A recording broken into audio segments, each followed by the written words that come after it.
Good morning, Bucknutters, and welcome into the Morning Five on Friday, August 29th, 2014. I am Dave Biddle, and I'm joined by Steve Hellwagon. The season opener against Navy is just one day away, and Steve and I will both be in Baltimore covering the game. Steve, the Buckeyes are 16.5-point favorites over the midshipmen. We both covered a 4-point game 5 years ago in the opener, so 16.5 points. If you were giving friendly advice to our friends out there, do you think Ohio State will cover the spread? Yes, I do, Dave, and our good friend J.C. Sherbert from 24/7 Sports came out with a really neat survey a couple days ago about the last 4 recruiting cycles, which is basically what makes up the roster of all these teams across the country, how well they've recruited in the last 4 years, and it doesn't matter what the name of the jersey is or who the coach is, you got to have the material, you got to have the players.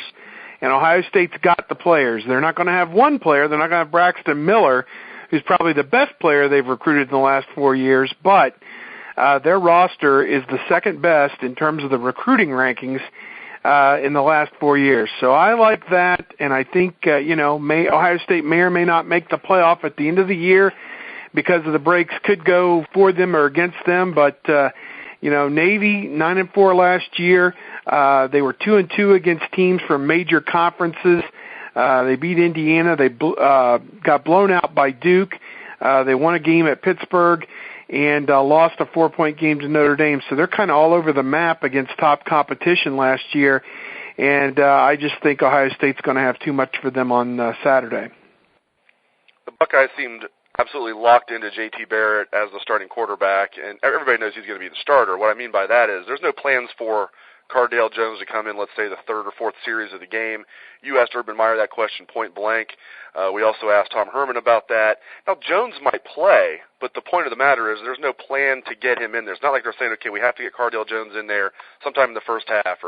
No, this is J.T. Barrett's show, and I like that, Steve. I think that's the way to go. I think to have a 2-quarterback system, even a hint of a 2-quarterback system, I wouldn't like that. I like that they have turned over the controls to J.T. Barrett. It's pretty exciting to see that that's going to happen tomorrow. Yeah, I would agree with you. I was a little bit surprised that they weren't going to commit to getting Cardale in there at a prescribed time. That a lot of times, even to keep the starter at ease, they'll just say, hey, look, in the third or fourth series, we're going to do this. But on the flip side of this, they have put all their chips in the middle of the table behind J.T. Barrett, and I can live with that. If that's what they feel is the best way to go, they want him to go out there, lead the offense, and he must have clearly won this job for them to not even look back over their shoulder and say, oh, yeah, we're going to throw Cardale a bone here and get him a few snaps. They're not even at that point right now. So they are all in with J.T. Barrett. Cardale's obviously, as Meyer said, stand at the ready. Be ready to go because you're always one hit away from going to the football game. But hopefully that doesn't come to pass, and hopefully J.T. can make it through this season without any kind of injuries or major issues because the Buckeyes are really banking on him keeping them in this race this year. They came up with a depth chart on Wednesday, and there's a lot of oars on the depth chart as we predicted. Now, let's sift through the BS, though, so to speak. I mean, what position battles do you think are still truly up for grabs? Because, for example, left guard that's still not a competition. Billy Price is the starting left guard from everything we hear. Maybe center, maybe that's still a competition. I believe that maybe that's a competition that will go into the season between Jacoby Bourne and Chad Lindsey, although it looks like Jacoby Bourne will start tomorrow. I guess corner is one that I would look at. I think Eli Apple and Gary Conley, that's a good battle. I believe that's actually an or. Safety, Von Bell, Cam Burrows, I believe that one, that's an or. But I want to turn the floor over to you. What position battles do you truly believe are still up for grabs as we go into the game tomorrow? I think you got a great question there. I would agree with you that I think Price is the guy at left guard.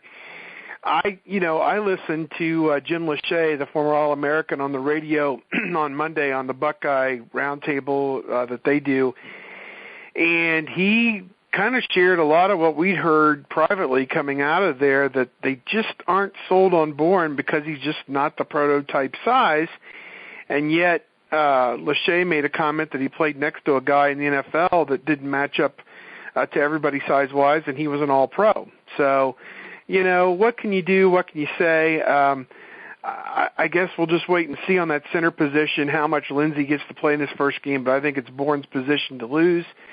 Lindsey had a little bit of a shoulder issue during preseason camp, so we'll see how much he gets to play.